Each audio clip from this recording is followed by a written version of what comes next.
நாம் தினம் சாப்பிடக்கூடிய விரும்பி சாப்பிடக்கூடிய 5 உணவுப் பொருட்கள். அதை எப்படி தவறான முறையில் சாப்பிட்றோம், அதை சரியாக சாப்பிட்றதுக்கு என்ன பண்ணணும், அதை பற்றி தாங்க இந்த வீடியோ. ஃபஸ்ட்டு வந்து ரோட்டி, சப்பாத்தி, பரோட்டா, இது எல்லாத்தையும் ஒன்றா சேர்த்தே சொல்லலாம். இதில் என்னங்க தவறான முறை இருக்குது? ரொம்ப டேஸ்ட்டாக இருக்குங்க அதை சாப்பிட்றதுக்கு. இப்போல்லாம் வர வர தமிழ்நாட்டில் சுவையான உணவுகளில் நம்பர் 1 இடத்துக்கு ஆல்மோஸ்ட் போயிட்ட இடம், பிரியாணிக்கு அடுத்த இடம் வந்து பார்த்திங்கன்னா இந்த பரோட்டா அப்படின்ற ஒரு விஷயம், அதுக்கு அடுத்து வந்து சப்பாத்தி அப்படின்ற ஒரு விஷயம். இதில் என்ன நம்ம தப்பு செய்கிறோம் அப்படின்னு கேட்டிங்கன்னா, இந்த ஃபுல்கா அப்படின்னு ஒன்று செய்கிறாங்க.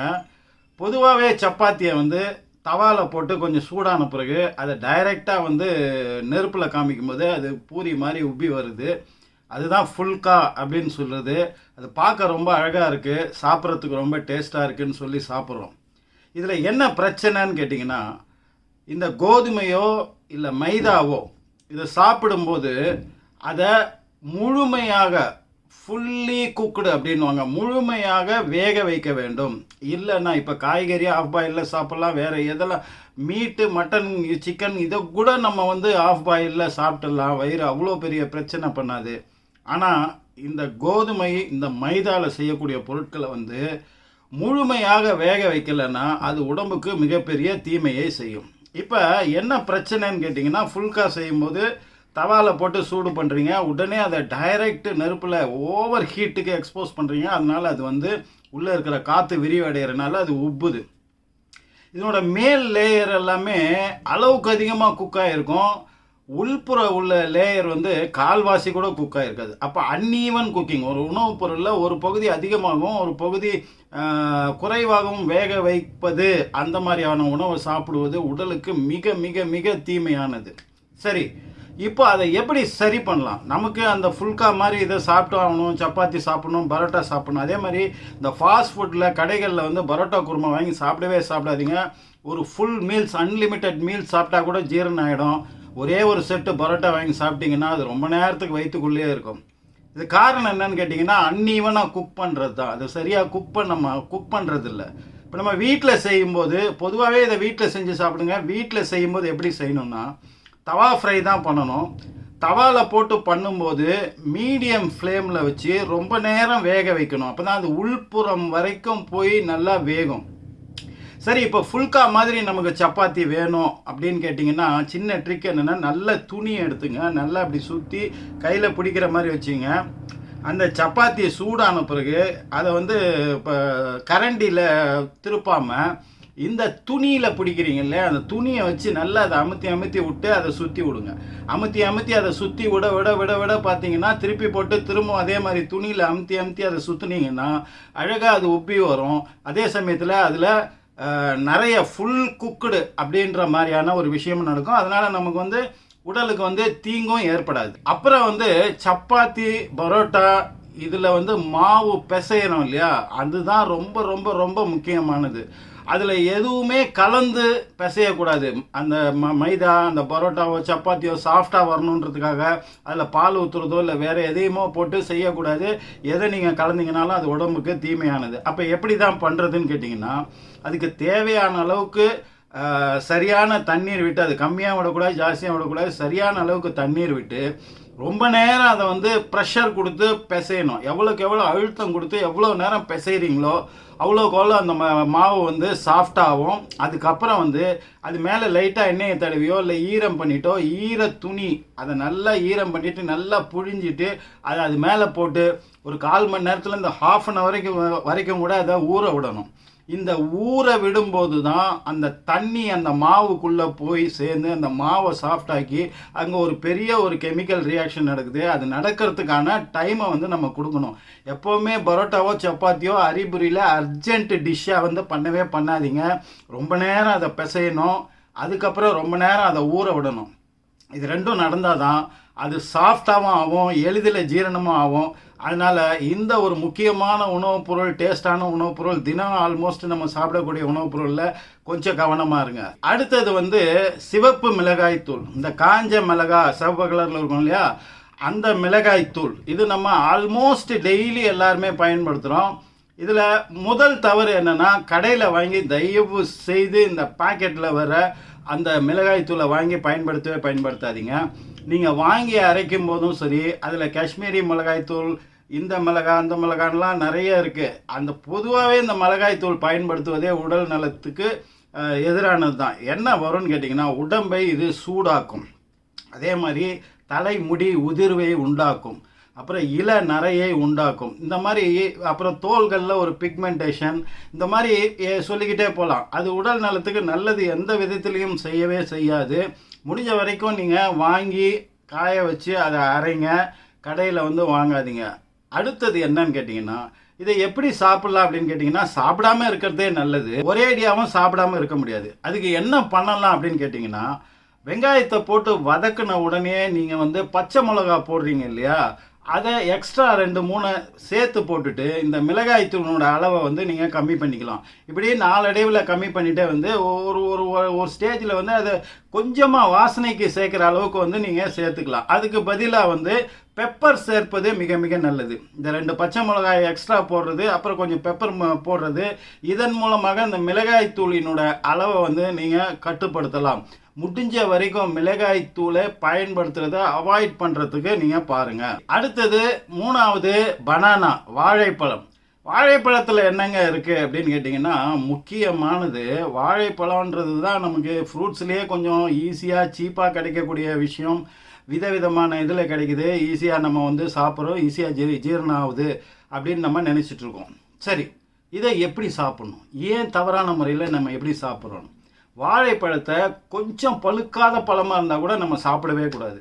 அரை வேக்காடுன்ற மாதிரி ஒரு பாதி பழமும் பாதி காயுமா இருக்கும் இல்லையா, அந்த ஸ்டேஜிலலாம் சாப்பிடவே கூடாது.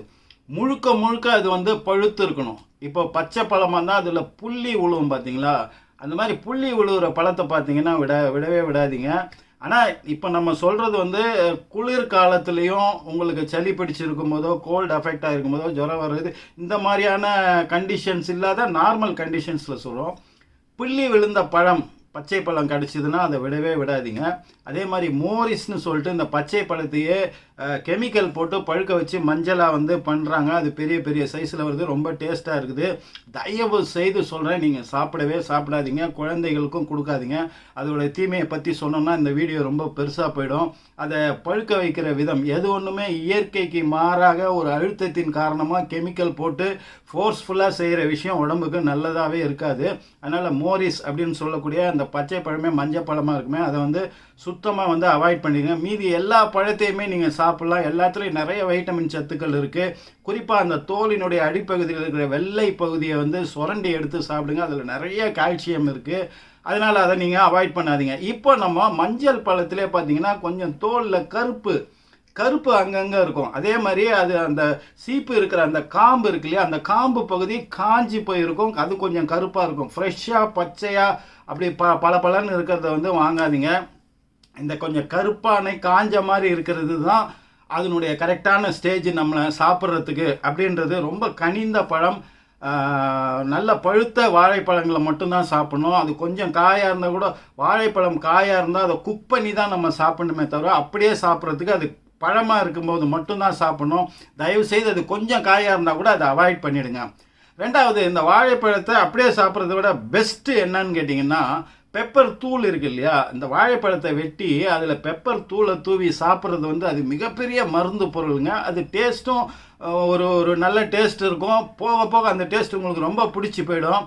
சின்ன குழந்தைங்களுக்கு அது கொடுத்து பாருங்கள், ரொம்ப ரொம்ப மிகப்பெரிய மருந்து பொருளாக மாறும். சாதாரண விஷயந்தான் அந்த பெப்பரும் அந்த வாழைப்பழம். ஆனால் ரெண்டும் காம்பினேஷன் சேரும்போது அவ்வளோ அற்புதமான வேலைகளை உடம்புக்குள்ளே வந்து அது செய்யும். அதுக்கப்புறம் வாழைப்பழத்தோட நெய், ஜாகரின்னா வெல்லம், கருப்பட்டி, இந்த தூள் பண்ணி இதை 3ஐயும் சேர்த்து சாப்பிடுவது உடலுக்கு குளிர்ச்சியை தருவதோட அவ்வளோ வந்து உங்களோட தோல் வந்து ஃப்ரெஷ்ஷாக இருக்கும், கண்களில் ஒரு ஒளி இருக்கும், ரொம்ப நாளைக்கு இளமையாக இருக்கலாம், நோய் எதிர்ப்பு சக்தி இருக்கும். வாழைப்பழத்தை கொஞ்சம் தயவுசெய்து இந்த மாதிரி காம்பினேஷன்ஸில் நீங்கள் சாப்பிடுங்க. அடுத்தது வந்து ஆனியனை என்னங்க தப்பாக சாப்பிட போகிறோம்? இப்போ ஆனியனை வந்து ஒரு நாள் விட்டு ஒரு நாள் சாப்பிட்றது வந்து நல்லதுங்க. ஆனியன் சேர்க்காமல் எப்படி சார் ஒரு நாளைக்கு சமையலே பண்ண முடியும்? வெங்காயம் இல்லைன்னா எதுவுமே ஓடவே ஓடாது, வெங்காயம் தக்காளி தானே மெயின் அப்படின்னு சொல்கிறீங்களா? ஆனியன்ன்றது உடம்புக்கு கெட்டதா அப்படின்னு கேட்டிங்கன்னா கெட்டது கிடையாது. ஆனியன்றது நல்லது. எந்த விதத்தில் நல்லதுன்னா தூண்டுதல் அப்படின்ற வேலையை அது செய்யுது. எல்லா ஹார்மோன்ஸையும் எல்லா உடல் உறுப்புகளையும் எல்லா விஷயங்களையுமே அது பொதுவாகவே தூண்டிவிடும், அதிகமாக தூண்டிவிடும். அப்படின்றனால நமக்கு அது வந்து நல்லதுன்னு நினைக்கும். ஆனால் சில சமயங்களில் இந்த தூண்டுதல் வந்து நமக்கு தேவைப்படாது. நமக்கு அதிகமான உணர்ச்சி, அதிகமான உணர்வுகள், கோபமாக இருக்கட்டும், அது அழுகையாக இருக்கட்டும், இதுவாக இருக்கட்டும், வேறு எந்த ஒரு இருக்காத மன அழுத்தமாக இருக்கட்டும், அந்த மாதிரி நம்ம வந்து உணர்வுகளின் அதிகப்படியான இதில் இருக்கும்போது நம்ம வெங்காயம் சாப்பிடுவதை நம்ம அவாய்ட் பண்ணுறது மிக மிக நல்லது.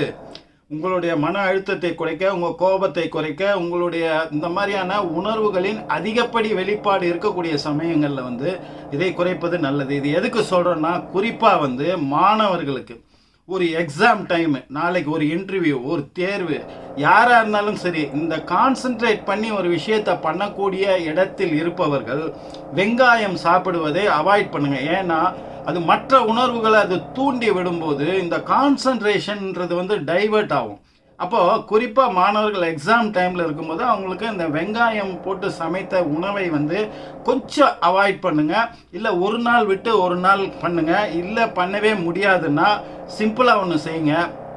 அந்த வெங்காயத்தை முடிஞ்ச வரைக்கும் ஹாஃப் பாயிலில் குக் பண்ணுங்கள். அந்த கண்ணாடி பதத்துக்கு குக் பண்ணி சாப்பிட்றது வந்து இப்படி இல்லாமல் அப்படி இல்லாமல் ஒரு எஃபெக்ட் வந்து உங்களுக்கு கொடுக்கும். அதை வந்து ராவா சாப்பிடும் போதோ இல்லை அதிகப்படி அப்படியே சிவந்து போகிற அளவுக்கு வேக வச்சு கொடுக்கறதுனாலையோ அது வந்து உள்ளே போய் ஒரு ஸ்பாஞ்ச் எஃபெக்டை கொடுத்து உடம்பை மந்தமாக்கி வேறு விதமான எஃபெக்டை வந்து அது கொடுக்கும். அதே சமயத்தில் ராவா சாப்பிட்றது அதிகப்படியான தூண்டுதலை கொடுக்கும். அப்போ இப்படி இல்லாமல் அப்படி இல்லாமல் கொஞ்சம் ஹாஃப் பாயில் அதை வதக்கி எது வேணால் செய்கிறதுனாலும் செஞ்சு நம்ம கொடுக்கலாம். முடிஞ்ச வரைக்கும் ஒரு குறிப்பிட்ட வேலையில் கான்சென்ட்ரேட் பண்ணோம். அந்த உணர்வுகளின் அதிகத்தனமான விஷயத்தை கட்டுப்படுத்தணும். அது எந்த உணர்வாக இருந்தாலுமே அதை கட்டுப்படுத்த வேண்டிய தேவை நமக்கு இருக்கும் சமயங்களில் இந்த வெங்காயத்தை நம்ம கொஞ்சம் அவாய்ட் பண்ணுறது நல்லது. அடுத்தது வந்து ஹனி, தேன். தேன் சாப்பிட்றதுல என்னங்க தப்பு இருக்குன்னு கேட்டிங்கன்னா, தேன் வந்து மிகப்பெரிய மருந்து பொருள் நம்மளுடைய உடல் ஆரோக்கியத்திற்கு, அதில் எந்த மாற்று கருத்தும் இல்லை. அதே சமயத்தில் தேனுன்றது வந்து ரொம்ப ரொம்ப சென்சிட்டிவான உணவுப் பொருள் அப்படின்னு வந்து மருத்துவர்கள் சொல்கிறாங்க. இது சென்சிட்டிவான மருத்துவ பொருள் அப்படின்னு கேட்டிங்கன்னா இதை வந்து அப்படியே தான் நம்ம சாப்பிடணுமே தவிர இதை குக் பண்ணி சாப்பிடக்கூடாது. இப்போ நிறைய சமையலில் டேஸ்ட்டுக்காகவும் வாசனைக்காகவும் மற்ற விஷயங்களுக்காகவும் தேனை சேர்த்து சமைக்கிறாங்க. அப்படி சமைக்கவே கூடாது. தேனை ஹீட் பண்ணி சமைக்க ஆரம்பிச்சிட்டிங்கனாலே அது வந்து உடம்புக்கு கெட்டது செய்யக்கூடிய ஒரு பொருளாக வந்து மாறிடும். ஈவன் ரொம்ப கொதிக்கிற வாட்டரில் கூட தேனை ஊற்றி நம்ம சாப்பிடக்கூடாது. டீ, காஃபி, வேறு ஹாட்டான பானங்களில் வந்து தேன் சேர்க்கவே கூடாது. அதிகபட்சம் ஒரு வெதன்ற லூக் வார்ம் அப்படின்னு சொல்கிறாங்க இல்லையா, அந்த தண்ணியில் தான் தேனை சேர்க்கணுமே தவிர தேனை வந்து அதிகப்படியான கொதிநிலையில் உள்ள தண்ணியிலையோ இல்லை அது உணவுப் பொருட்கள்லையோ போட்டு நம்ம சாப்பிடவே கூடாது. அதுக்கு நம்ம சாப்பிடாம இருந்துடலாம். ஏன்னு கேட்டிங்கன்னா மருத்துவர்கள் அப்படி சமைக்கும் போது அது என்ன ஆகுது அப்படின்னு கேட்டிங்கன்னா ஸ்லோ பாய்சனாக ஆகுது அப்படின்னு. அப்போ தொடர்ந்து அந்த மாதிரி நம்ம சாப்பிட்டுக்கிட்டே வரும்போது அது ஸ்லோ பாய்சனாக உடம்புல உள்ள உறுப்புகள் அத்தனையும் பாதிக்கக்கூடிய வேலையை அது செய்யும். அதில் ஒரு HMF அப்படின்ற ஒரு பொருள் உருவாகுது இந்த ஹீட் பண்ணுறனால, குக் பண்ணுறனால. இப்போ அதை வந்து எலிகளுக்கு கொடுக்கும்போது அதனுடைய கிட்னி, லீவர் அது பாதிக்கிறத வந்து மருத்துவர்கள் வந்து பார்க்குறாங்க. ஹியூமனில், மனிதர்களில் அதை வந்து மாதிரி கொடுக்கும்போது லங்ஸ் டேமேஜ் நடக்கிறத வந்து அவங்க பார்க்குறாங்க. ஸோ நீங்கள் தேனை வந்து லூக் வார்ம் வாட்டரில் கலந்து குடிக்கலாமே தவிர நீங்கள் இந்த மாதிரி குக் பண்ணி அதை சாப்பிடவே கூடாது. அதிக கொதிநிலையில் உள்ள திரவத்திலையும் போட்டு நம்ம சாப்பிடக்கூடாது. இது சைட்டோடாக்சிட்டி அப்படின்ற விஷயத்தை உருவாக்குறதுனால இது வந்து ஸ்லோ பாய்சன் ஆகுதுன்னு சொல்கிறாங்க. அப்புறம் தேன் கூட கண்டிப்பாக கீ, இந்த நெய் சேர்த்து நம்ம சாப்பிடக்கூடாது. இப்போ நம்ம சொல்லியிருக்கிற அந்த 5 விஷயத்தையும் கொஞ்சம் மைண்டில் எடுத்துகிட்டு கவனமாக இருங்க. அடுத்து ஒரு நல்ல வீடியோவில் உங்களை சந்திக்கிறேன். நன்றி. AJH.